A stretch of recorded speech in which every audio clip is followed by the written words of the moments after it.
Welcome to city talkies. আমি এখন রয়েছি এই মুহূর্তে, আমার এই বাঁ পাশে রয়েছে ভিক্টোরিয়া, ডান পাশে রয়েছে ময়দান। কলকাতার একদম মধ্য কলকাতা, যেটা একদম শীতকালে ঘোরার আদর্শনীয় স্থান, তার সাথে প্রেম করারও। আর এই প্রেম বলতে আমার মাথায় একটা জিনিস এলো, টলিউডের একটা নতুন কাপল তৈরি হয়েছে। সেই খবরটা কি আপনারা রেখেছেন? সেই কাপেলের নতুন কাজ আসছে, আর জুটি হিসাবে তারা প্রথমবার আসছে। আর তাদেরকে আমরা আজকে ধরতে এই ভিক্টোরিয়ার সামনে আসা। তো তারা এসে আমরা দেখতে পাচ্ছি বেশ গোলাপ টোলাপ হাতে নিয়ে গল্প চলছে। আর সকাল থেকে আমি এসে খবর পেয়েছি কলকাতার বিভিন্ন প্রেমের জায়গায় তারা শুট করেছে প্রথমবার জুটি হিসাবে। সোমরাজ আর রুকমা দুজনকেই ওয়েলকাম সিটি টকিজে। কেমন আছো একটু শুনি। First of all, thank you so much for coming and happy Republic Day. Happy Thanks to you. আমাদের এই যে শুটিং করছি, আগে আমরা acknowledge করে দিই। He is also a very important part. সত্যি তাই। যে ক্যামেরার পিছনে যে আছে, প্লিজ একবার লেগে।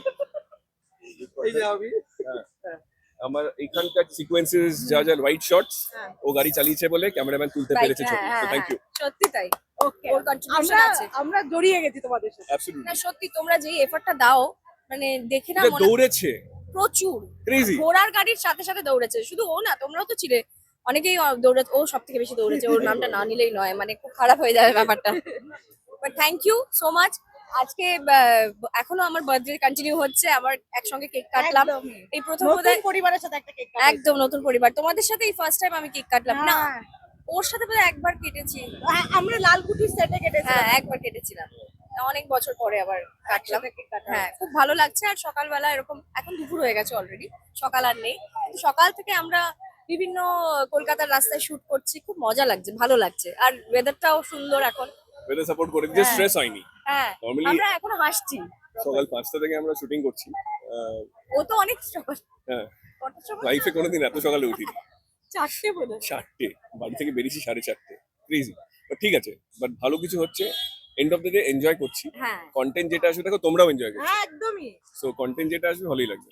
এই যে মজার একটা দিন, তার সাথে কলকাতা বিভিন্ন প্রেমের জায়গায় ঘুরে ঘুরে শুট করা। তার কারণ হচ্ছে গানটা যেটা শুট হচ্ছে সেটা একটা প্রেমের গান, আর খুব মিষ্টি একটা গান। আর ওরা যে লোকেশন গুলো সিলেক্ট করেছে সেগুলো একদম অ্যাপ্রোপ্রিয়েট এই গানটার জন্য। আর কলকাতা ঘুরতে সবার ভালো লাগে, কত জায়গা থেকে কলকাতা ঘুরতে আসে, আমাদেরই বরঞ্চ কাজের জন্য ঘোরা হয় না হ্যাঁ, সবসময়। একদম। আজকে কাজের সুবাদে আমরা ঘুরছি। 2026-এ ফার্স্ট আউটিংটাই এরকম হলো তোমাদের হ্যাঁ বলা যায়। হ্যাঁ একদম একদম। আমরা আউটডোর আসলে মানে আতঙ্কে থাকি। সত্যি আবার আউটডোর, ওরে বাবা রে। কিন্তু এই outdoor আউটডোরটা টা fun এনজয় আছে। করছি। এই যে একটু আগে শুনছিলাম হিরো বলছিল যে লাজু অনুভব কি তো রোম্যান্স হয় না, এখানে ডিরেক্টর একদম ভরে ভরে রোম্যান্স করাচ্ছে, সেই একবার পুষিয়ে নিচ্ছে। রোম্যান্স করাচ্ছে তো। না আমার এখানেও কিন্তু ও, follow সেই করো। রোম্যান্স নেই। নেই। না না আমি হ্যাঁ, এটার কথা এইটার বলছি। করছে রাইট। এখানেও বলছে ভরে ভরে রোম্যান্স আছে বলে। না এখানেও কি বিরহ এখানে- আছে? না, বিরহ না। এখানে আরে সেটা- লাইকেবিলিটি হ্যাঁ দেখুক না, দেখুক দেখুক। দেখুক। আর দেখুন, দেখুন। রুকমাকে আমরা প্রথমবার একটা সুন্দর লুকে দেখতে পাচ্ছি, একটা স্নিগ্ধ, না না একটা অন্যরকম। তোমাকে সিঁদুর পরা অবস্থায় যতবারই দেখি শাড়ি পরেছো বা একটু অন্যরকম বউ ক্যারেক্টারে, এখানে অন্যরকম একদম একটা সালোয়ার পর একটা প্যাস্টেল শেড, একটা অন্যরকম। কালারটাও আমার খুব প্রিয় একটা কালার। আগে কোনো সত্যি এরকম করোনি? না না মনে হয় এত কম সিঁদুর পরিনি, বেশি বেশি সিঁদুর পরেছি। টেলিভিশন। হ্যাঁ টেলিভিশনে আর তোমাদের এখানে লোকজন অরিজিনাল কাপল ভেবে ফেলছে অনেকে। হ্যাঁ সে গুড, ভাবছে দ্যাটস আ গুড থিং। যে আমাদের অন স্ক্রিন পেয়ারটা যদি ভালো লাগছে। রিফ্লেক্ট করে, ভালো, গুড ফর দ্য প্রোডাক্ট। তোমাদের তো আলাদা অনেকদিন কাজ, প্রথমবার দুজনের একসাথে। হ্যাঁ, মানে হ্যাঁ। অ্যাকচুয়ালি আমি আজকে সকালে ওকে বলছিলাম, আমি একটা ওর যে শোটা ফার্স্ট শো না তোমার, হ্যাঁ ওর ফার্স্ট অডিশন দিতে গেছিলাম। এতটা কঠিন ডায়লগ ছিল, ভয় পালিয়ে এসেছি। ও আমাকে বলছে ইজি, কিন্তু মানে তখন হ্যাঁ আমার ও প্রথম খুব প্রজেক্ট। মানে ভেরি হিট শো। তো ওখানে যখন একটা ছেলে ইন্ট্রোডিউস হচ্ছিল, তো এত কঠিন ডায়লগ, এখন তোমার যত মাইথোলজি হয় ওকেই বলছিলাম হ্যাঁ হ্যাঁ নর্মাল বাংলায় কথা বলে, আগে একটু অন্যরকম বাংলায় কথা বলে। আমি এরকম ঘুরে ঘুরে ঘুরে ঘুরে ডায়লগ মুখস্থ করতাম, আমার এখনো মনে আছে। তো পালিয়ে এসেছিলাম আমি, সো আই ফেইলড। তো না, না। এটা না একসঙ্গে তখন কাজ হলে ভালোই হতো, কিন্তু আবার আবার এই নতুন একটা কাজ করার যে এনার্জি, সেটা হ্যাঁ, একটু কোথাও সেই এনার্জিটা আমার মনে হয় আমাদের মুখ দেখলে বোঝা যাচ্ছে। একদমই আমরা খুব এনজয় করছি কাজটা করতে। আর একটু ডিফারেন্ট কাজ, পারমিতার প্রথম কাজ, হুম, আমরা ভালো করে চাই যাতে হোক এটা। yes. এটা কি প্রথমবার শুনেই হ্যাঁ বলে দেওয়া পারমিতা দি? হ্যাঁ হ্যাঁ অবশ্যই। হ্যাঁ, অনেকদিন থেকে বলছি, I know her for 10 years, 10 বছর। আমি ওকে আমি টেকনিক্যালি জানি অনেক বছরই। আমিও ওই 9 বছর। তাই না? যখনই অফারটা এলো সঙ্গে সঙ্গে হ্যাঁ করে দাও।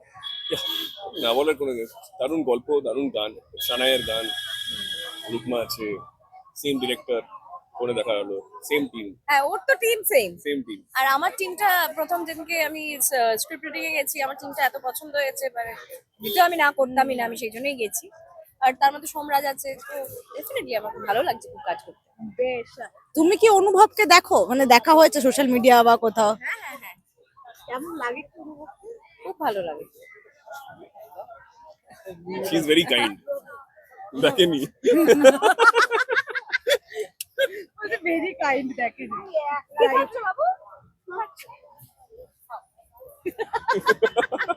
এটাকে কি করে কাটাবো বুঝতে পারছি না। বেশ। প্রচুর দর্শকও আসেন মাঝে তোমাদের সাথে ইন্টারঅ্যাক্ট করছেন, এটাও সচরাচর হয় না। হয় না। হ্যাঁ হ্যাঁ, ভালো লাগছে খুবই, আর যে মনটা কিরকম খুশি খুশি হয়ে আছে। জানো তো একটা জিনিস ভালো লাগে, তোমার কলকাতায় ডিফারেন্ট ডিফারেন্ট এরিয়া আছে, তোমার দর্শক এসে ইন্টারঅ্যাক্ট করে, যেমন এই এরিয়া, কিছু এরিয়া আছে দর্শক চেনেও, আমরা কেন নাচের আর যাবো? ভান তুমি জানো আমাকে এরকম জিজ্ঞেস করেছে, অনেকবার হয়েছে এরকম। কি যেন তোমরা করো? করো, হ্যাঁ। সব জানে, সব দেখেছে। না দেখলে আর কি করে বলছে কথাটা। আর ডাক চলে এসছে তোমাদের, হ্যাঁ, তোমাদের yes. যেতেই হবে। চলো শেষে দুজন দুজনকে একটা গোলাপ ফুল নিয়ে কমপ্লিমেন্ট দিয়ে দাও, দিয়ে শেষ করবো আমরা। এই তো আজকে দেখো she is blushing so much, so এটা রিফ্লেক্ট করছে ওর মুখে। Thank you. এই যে গোলাপটা দিয়েছে খুব ভালো লাগছে আমার। আই থিংক আমি off screen I am very bad. Thank you so much. আর বিনোদনের এরকম সমস্ত আপডেটের জন্য অবশ্যই চোখ রাখতে হবে সিটি টকিজে।